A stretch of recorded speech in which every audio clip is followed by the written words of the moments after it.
Hello दोस्तों, नमस्कार। TGT PGT की प्रश्नोत्तरी में आप लोगों का स्वागत है। जैसा कि इसके पहले हम लोगों ने 125 प्रश्नों की एक टेस्ट सीरीज हल कर ली है। यदि आपने उस वीडियो को नहीं देखा है तो नीचे डिस्क्रिप्शन बॉक्स में लिंक है, वहां से जाकर के देख लीजिए। आज की हमारे प्रश्नोत्तरी में दूसरा टेस्ट सीरीज है, जिसमें 125 प्रश्नों पर हम लोग बात करेंगे और ये पूरी सिलेबस में समाहित जो भी क्वेश्चन बन सकते हैं महत्वपूर्ण, उसको हम लोगों ने बनाने का प्रयास किया है। तो आइए हम लोग समय को व्यर्थ न करते हुए आज का पहला प्रश्न देखते हैं। पहला प्रश्न है कि किस ग्रंथ में राधा कृष्ण के प्रेम का अनूठा वर्णन है? मृगावती, पद्मावत, पदावली, मधुमालती। सही उत्तर का आप लोग चयन करें। तो पहले नंबर का आपका सही उत्तर हो जाएगा पदावली। पदावली जो है, इसमें राधा कृष्ण के प्रेम का वर्णन किया गया है। इसमें जो पदावली लिखी गई थी वो मैथिली भाषा में लिखी गई है, तो इस चीज का भी आप लोगों को ध्यान रहना चाहिए। और इसको निराला जी ने नागिन की लहर भी कहा है, इसकी मादकता को लेकर के। तो ये चीजें हैं इससे रिलेटेड। आइए हम प्रश्न नंबर 2 देखते हैं कि चर्या पद के रचयिता कौन है? सरहपा, सबरपा, लुइपा, कुकुरिप्पा। सही उत्तर का चयन करें। तो प्रश्न नंबर 2 का जो आपका सही उत्तर हो जाएगा वो हो जाएगा सबरपा। सबरपा ने चर्या पद लिखे हैं।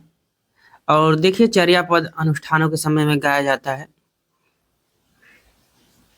अगला प्रश्न, प्रश्न नंबर 3। सिद्धों और योगियों की रचनाओं के संदर्भ में यह कथन किसका है? स्टेटमेंट है कि उनकी रचनाओं का जीवन की स्वाभाविक सारणियों, अनुभूतियों और दशाओं से कोई संबंध नहीं है। वे सांप्रदायिक शिक्षा मात्र हैं, अतः शुद्ध साहित्य की कोटि में नहीं आ सकते हैं।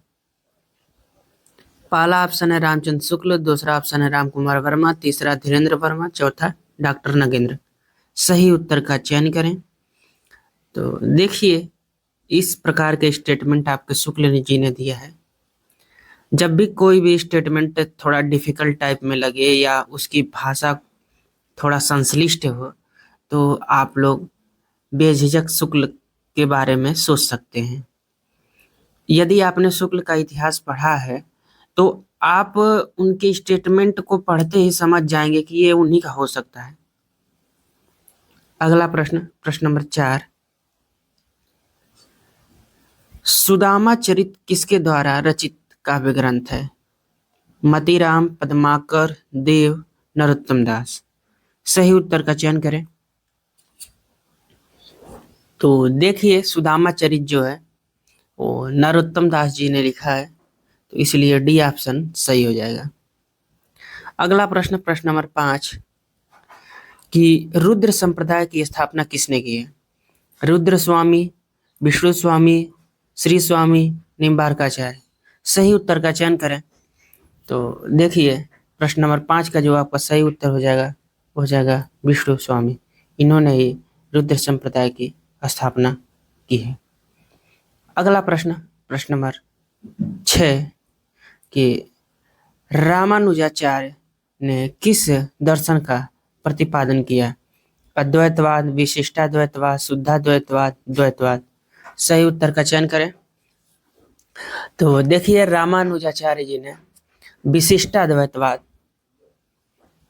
का प्रतिपादन किया था और विशिष्टाद्वैतवाद का जो संबंध है वो श्री संप्रदाय से है।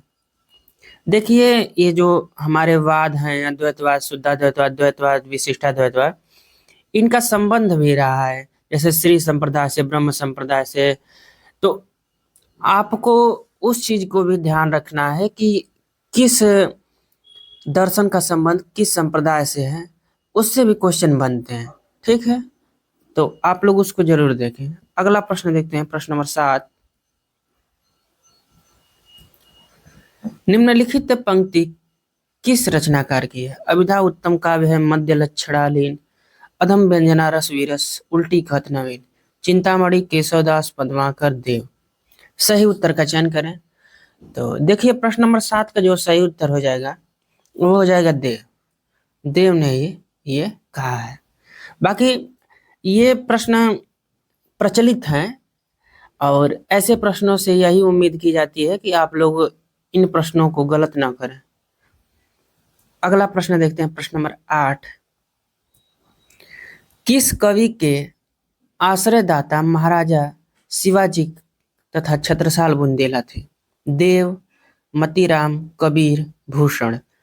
प्रश्न नंबर 8 का सही उत्तर बताइए। तो आपका सही उत्तर हो जाएगा भूषण। भूषण जी जो थे वो इनके आश्रयदाता थे। अगला प्रश्न, प्रश्न नंबर 9। बिहारी का गागर में सागर भरने का जो गुण इतना प्रसिद्ध है वह बहुत कुछ रूढ़ि की स्थापना से ही संभव हुआ है। यह कथन किस लेखक का है? हजारी प्रसाद द्विवेदी, रामचंद्र शुक्ल, गुलाब राय, श्याम सुंदर दास। सही उत्तर का चयन करें। तो देखें प्रश्न नंबर 9 का जो आपका सही उत्तर हो जाएगा वो हो जाएगा रामचंद्र शुक्ल। देखिए रामचंद्र शुक्ल जी ने बिहारी को रसवादी आचार्य भी माना है, तो ये चीज ध्यान रहे। अगला प्रश्न, प्रश्न नंबर 10।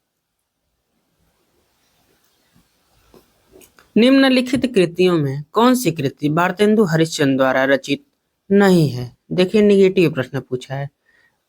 पायस पयोनिधि, वर्षा विनोद, गीत गोविंदानंद, वेणु गीत। 10 का सही उत्तर बताने का प्रयास करें। तो आपका जो सही उत्तर हो जाएगा वो हो जाएगा पायस पयोनिधि।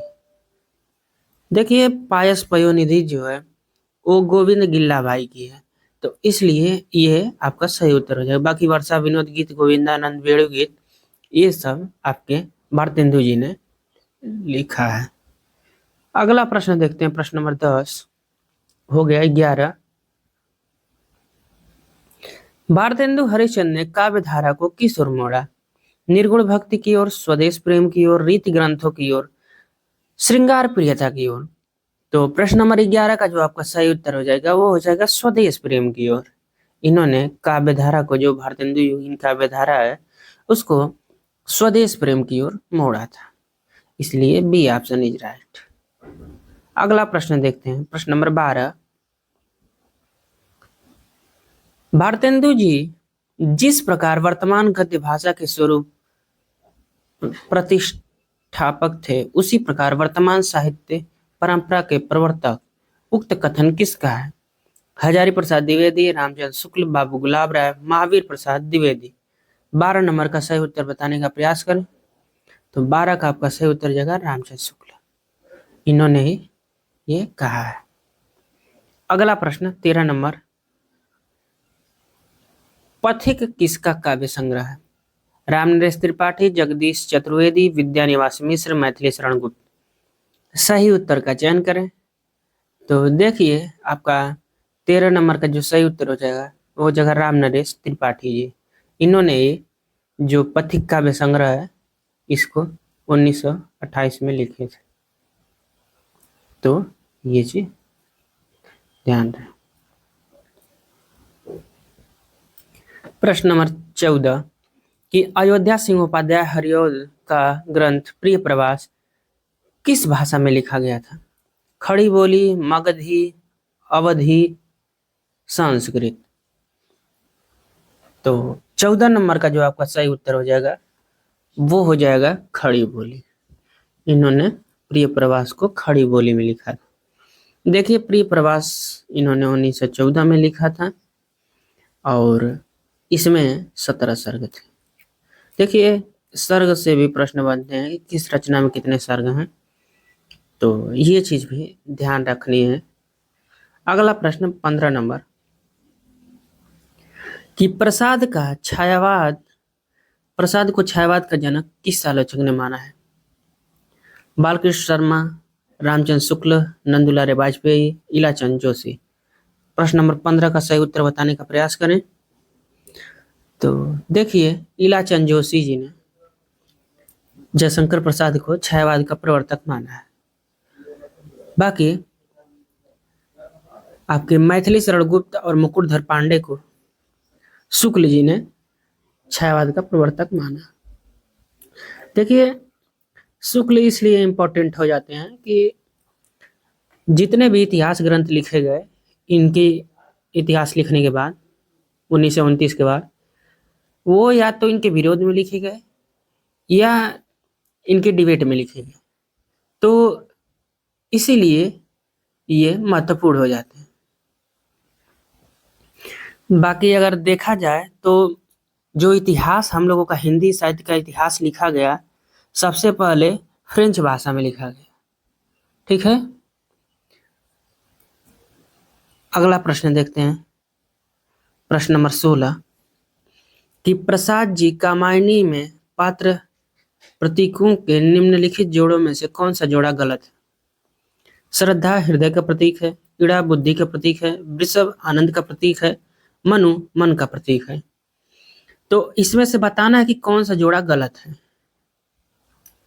तो आपका जो सही उत्तर हो जाएगा वो हो जाएगा वृषभ आनंद का प्रतीक है, यही जोड़ा गलत है, बाकी ये तीनों सही है। तो देखिए, इसमें 4 पात्र हैं। श्रद्धा हृदय का प्रतीक है, इड़ा बुद्धि का प्रतीक है, मनु मन का प्रतीक है, और जो कुमार है इनका लड़का, वो मानव का प्रतीक है। तो यही ध्यान देने की चीजें हैं। कुमार जो है वो मानव का प्रतीक है, मानव। अगला प्रश्न देखते हैं, 17 नंबर। यात्री नाम से भी कविताएं लिखने वाला रचनाकार है? नागार्जुन, रघुवीर सहाय, गिरिजा कुमार माथुर, केदारनाथ अग्रवाल। 17 नंबर का सही उत्तर बताइए। तो आपका सही उत्तर हो जाएगा नागार्जुन। अगला प्रश्न देखते हैं, प्रश्न नंबर 18। हिंदी में सानेट का प्रयोग सर्वप्रथम किसने किया है? श्रीमंगल सिंह सुमन, शमशेर बहादुर सिंह, त्रिलोचन शास्त्री, केदारनाथ अग्रवाल। तो 18 नंबर का आपका सही उत्तर हो जाएगा त्रिलोचन शास्त्री। इन्होंने हिंदी में सानेट का प्रयोग सर्वप्रथम किया। अगला प्रश्न, प्रश्न नंबर 19। नई कविता के तीसरा शतक के कवि कौन है? तीसरे शतक के बारे में पूछा गया। केदारनाथ सिंह, महादेवी वर्मा, राम कुमार वर्मा, सुमित्रा नंदन पंत। सही उत्तर का चयन करें। तो देखिए, जो 19 नंबर का आपका सही उत्तर हो जाएगा वो हो जाएगा केदारनाथ सिंह। ये तीसरे शतक में शामिल है।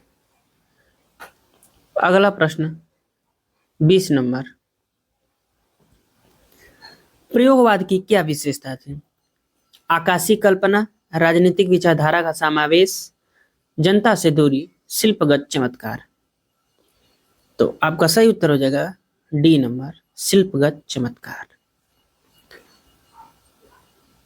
अगला प्रश्न, प्रश्न नंबर 21 कि उर्दू को यामिनी भाषा कहने का श्रेय किसका है?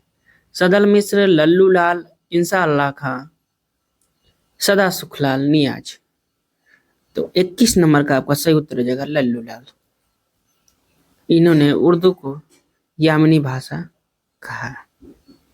अगला प्रश्न 22 नंबर। इंसा अल्लाह खां द्वारा कौन सी पुस्तक लिखी गई? श्री कृष्ण चरित, नहुस, प्रेम सागर, रानी केतकी की कहानी। तो इंसा अल्लाह खान ने रानी केतकी की कहानी लिखा है। D option is right. अगला प्रश्न 23 नंबर कि कोणार्क नाटक के रचयिता कौन है? गोविंद वल्लभ पंत, रामविलास शर्मा, जगदीश चंद्र माथुर, मोहन राकेश। तो 23 नंबर का जो आपका सही उत्तर हो जाएगा वो हो जाएगा जगदीश चंद्र माथुर। इन्होंने कोणार्क नाटक लिखा है। अगला प्रश्न 24 नंबर। अंधा युग में कुल कितने अंक हैं? 5, 10, 3, 4। तो आपका सही उत्तर हो जाएगा 5। अंधा युग में कुल 5 अंक हैं। अगला प्रश्न 25 नंबर कि आधुनिक एकांकी के जनक कौन माने जाते हैं? उदय शंकर भट्ट, राम कुमार वर्मा, जयशंकर प्रसाद, जगदीश चंद्र माथुर। तो आपका सही उत्तर हो जाएगा राम कुमार वर्मा। ये एकांकी के जनक माने जाते हैं, आधुनिक एकांकी के। स्कंदगुप्त नाटक में विदूषक का नाम क्या है? रामा, मुदगल, खिंगल, सर्वनाग। सही उत्तर का चयन करें तो आपका सही उत्तर हो जाएगा मुदगल। अगला प्रश्न, प्रश्न नंबर 27 कि चंदर और सुधा की भावुकतापूर्ण करुण कहानी का चित्रण निम्नलिखित में से किस उपन्यास में हुआ है? नदी के दीप, गुनाहों के देवता, अंधेरे बंद कमरे, सूरज का 7वां घोड़ा। आपका सही उत्तर हो जाएगा गुनाहों का देवता में। ठीक है, धर्मवीर जी ने गुनाहों का देवता लिखा है और उसमें सुधा और चंदन की प्रेम कहानी वर्णित है। अगला प्रश्न देखते हैं 28 नंबर कि डॉक्टर हजारी प्रसाद द्विवेदी के किस उपन्यास में रय के आख्यान भी कहा जाता है? किसको कहते हैं? पुनर्नवा, चारुचंद्र लेख, अनामदास का पोथा, बाणभट्ट की आत्मकथा। 28 नंबर का सही उत्तर बताने का प्रयास करें तो आपका सही उत्तर हो जाएगा अनामदास का पोथा। इसको रय के आख्यान भी कहा जाता है। अगला प्रश्न 29 नंबर मिल-जुल मन उपन्यास की लेखिका है? किहड़ा सोबती, मृदुला गर्ग, मन्नू भंडारी, उषा प्रेमवदा। 29 नंबर का सही उत्तर बताने का प्रयास करें तो आपका सही उत्तर हो जाएगा मृदुला गर्ग। ये मिल-जुल मन उपन्यास लिखे हैं। अगला प्रश्न 30 नंबर तीसरी सत्ता उपन्यास के लेखक का क्या नाम है? गिरिराज किशोर, गोविंद मिश्र, श्रीलाल शुक्ल, निर्मल वर्मा। सही उत्तर का चयन करें तो आपका सही उत्तर हो जाएगा गिरिराज किशोर। अगला प्रश्न जैनेन्द्र कुमार द्वारा रचित कहानी नहीं है? फांसी, नीलम देश की राजकन्या, पाजेब, अमरवल्लरी। तो आपका सही उत्तर हो जाएगा अमरवल्लरी। देखिए अमरवल्लरी जो है अज्ञेय जी ने लिखा है। ठीक है, तो अज्ञेय जी कब लिखे थे? तो 1945 में।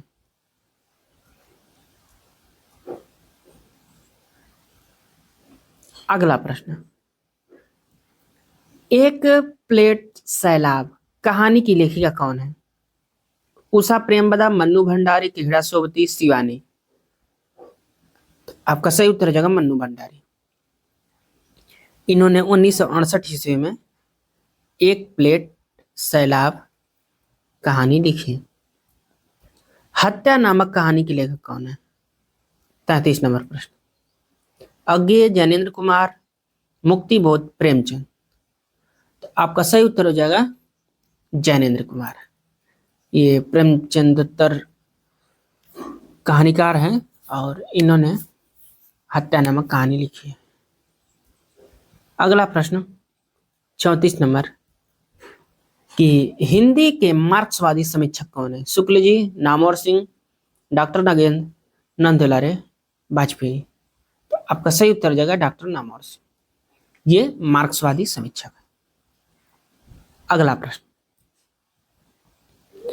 35 नंबर उनकी आलोचना की प्रमुख विशेषता है उनकी अनाविल दृष्टि और निर्मल विवेचन। यह कथन किस आलोचक के प्रति है? रामचंद्र शुक्ल, महावीर प्रसाद द्विवेदी, विश्वनाथ प्रसाद मिश्र, नामवर सिंह। सही उत्तर का चयन करें तो देखिए 35 नंबर का जो आपका सही उत्तर हो जाएगा वो हो जाएगा विश्वनाथ प्रसाद मिश्र। ये इन्हीं के बारे में कहा गया है। अगला प्रश्न 36 नंबर कि आचार्य रामचंद्र शुक्ल ने क्रोची के अभ्यंजनावाद को भारतीय काव्य शास्त्र के किस सिद्धांत के निकट माना है? रस सिद्धांत, अलंकार सिद्धांत, वक्रोक्ति सिद्धांत, रीति सिद्धांत। बहुत ही महत्वपूर्ण प्रश्न है। तो देखिए आपका जो 36 नंबर का सही उत्तर हो जाएगा वो हो जाएगा वक्रोक्ति सिद्धांत। इन्होंने ही मतलब अव्यंजनावाद को भारतीय काव्य शास्त्र में वक्रोक्ति सिद्धांत के समीप या निकट माना है। अगला प्रश्न 37 नंबर कि निम्न में से साधारणीकरण सिद्धांत का किस आचार्य का है? शुक्ल जी, भट्ट लोलट, भट्टनायक, नगेंद्र। तो 37 नंबर का जो आपका सही उत्तर हो जाएगा वो हो जाएगा भट्टनायक। साधारणीकरण सिद्धांत का संबंध इन्हीं से। अगला प्रश्न 38 नंबर निम्नलिखित महाकाव्य के लक्षणों के विषय में एक कथन असत्य है। इनमें सभी नाटक संधियां होती हैं, इनमें सभी रस प्रधान रूप में होते हैं, यह सर्गों में विभक्त होता है, इसके आरंभ में देवादि को नमस्कार, आशीर्वाद या वस्तु निर्देश होता है। तो 38 नंबर का सही उत्तर बताइए। आपका सही उत्तर जगह इनमें सभी रस प्रधान रूप में होते हैं। अगला प्रश्न 39 नंबर नाट्य शास्त्र के रचयिता कौन है? आचार्य मम्मट, भट्टलोलट, अभिनव गुप्त, भरत मुनि। 39 नंबर का आपका सही उत्तर हो जाएगा भरत मुनि। नाट्य शास्त्र की रचना भरत मुनि ने की। अगला प्रश्न 40 नंबर उत्पत्तिवाद या आरोपवाद किस आचार्य का मत है? अभिनव गुप्त, भट्टलोलट, भट्टनायक, भरत मुनि। 40 नंबर का सही उत्तर बताने का प्रयास करें। तो देखिए आपका जो सही उत्तर हो जाएगा वो हो जाएगा भट्टलोलट। इन्होंने उत्पत्तिवाद या आरोपवाद का मत दिया। भट्टनायक का भुक्तिवाद हो जाएगा, अभिनव गुप्त का अव्यक्तिवाद हो जाएगा, भरत मुनि तो नाट्य शास्त्र लिखे। 41 नंबर प्रश्न उज्ज्वल नीलमणि ग्रंथ के लेखक कौन है? रूप गोस्वामी, अभिनव गुप्त, राजशेखर, मम्मट। 41 नंबर का आपका सही उत्तर हो जाएगा रूप गोस्वामी। उन्होंने उज्ज्वल नीलमणि ग्रंथ की रचना की है। अगला प्रश्न 42 नंबर व्यंजना शक्ति का कार्य क्या है?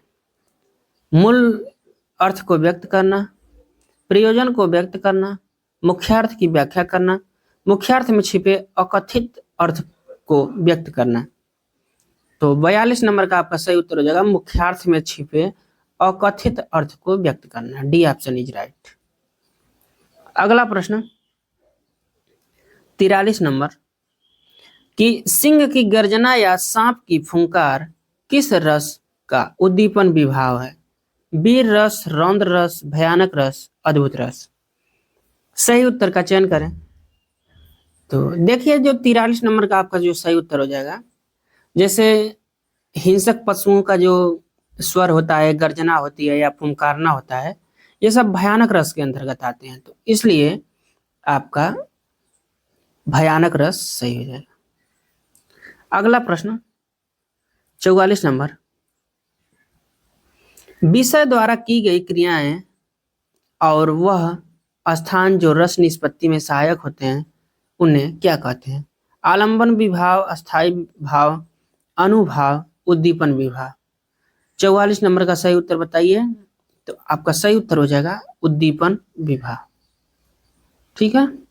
अगला प्रश्न बरवे छंद है सममात्रिक, विषम मात्रिक, अर्ध सममात्रिक, अर्ध विषम मात्रिक। सही उत्तर का चयन करें।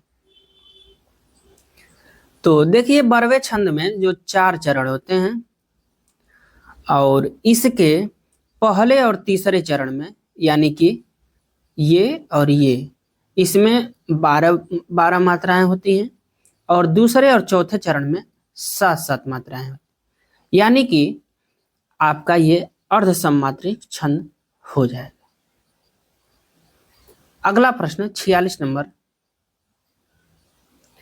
दिवस का अवसान समीप था, गगन था कुछ लोहित हो चला, तरु शिखा पर थी अब राजती, कमलिनी कुल वल्लभ की प्रभा। इस कविता में छंद है वंतस्थ, दुर्मिल, द्रुत विलंबित, वसंत तिलका। तो 46 नंबर का आपका सही उत्तर हो जाएगा द्रुत विलंबित छंद। B option is right. अगला प्रश्न 47 नंबर, पड़ी थी बिजली सी विकराल, लपेटे थे घन जैसे बाल, इस पंक्ति में कौन सा अलंकार है? उपमा अलंकार, रूपक अलंकार, विपसा अलंकार, संदेह अलंकार। तो 47 नंबर का आपका सही उत्तर हो जाएगा उपमा अलंकार। ठीक है। अगला प्रश्न 48 नंबर, हिंदी इसी मिट्टी की बोली है और अरबी या फारसी को अधिक जनमानस के निकट है, किस भाषाविद का मत है? ग्रियर्सन, 1901 की जनगणना की रिपोर्ट, फैलन, रिचर्ड। तो 48 नंबर का आपका जो सही उत्तर हो जाएगा वो हो जाएगा फैलन। अगला प्रश्न देखते हैं 49 नंबर, हिंदुस्तान की एकता के लिए हिंदी भाषा जितना काम देगी उससे बहुत अधिक काम देवनागरी लिपि दे सकती है, किस महापुरुष के मत हैं? James Prinsep, John F Fleet, John Marshall, Acharya Vinoba Bhave. तो आपका सही उत्तर हो जाएगा डी ऑप्शन, आचार्य विनोबा भावे। और आज का ये अंतिम प्रश्न, ध का उच्चारण स्थान है ओष्ठ, तालु, कंठ, दंत। सही उत्तर का चयन करें। देखिए वीडियो लंबी हो जाएगी तो थोड़ा इसीलिए 2 पार्ट में इसको हल कराने की कोशिश करते हैं। तो 50 नंबर का जो आपका सही उत्तर हो जाएगा वो हो जाएगा दंत। नेक्स्ट वीडियो में 51 नंबर प्रश्न से स्टार्ट रहेगा। तो यहाँ तक देखने के लिए आप लोगों का बहुत धन्यवाद। अच्छा लगे तो please like share subscribe comment. नमस्कार।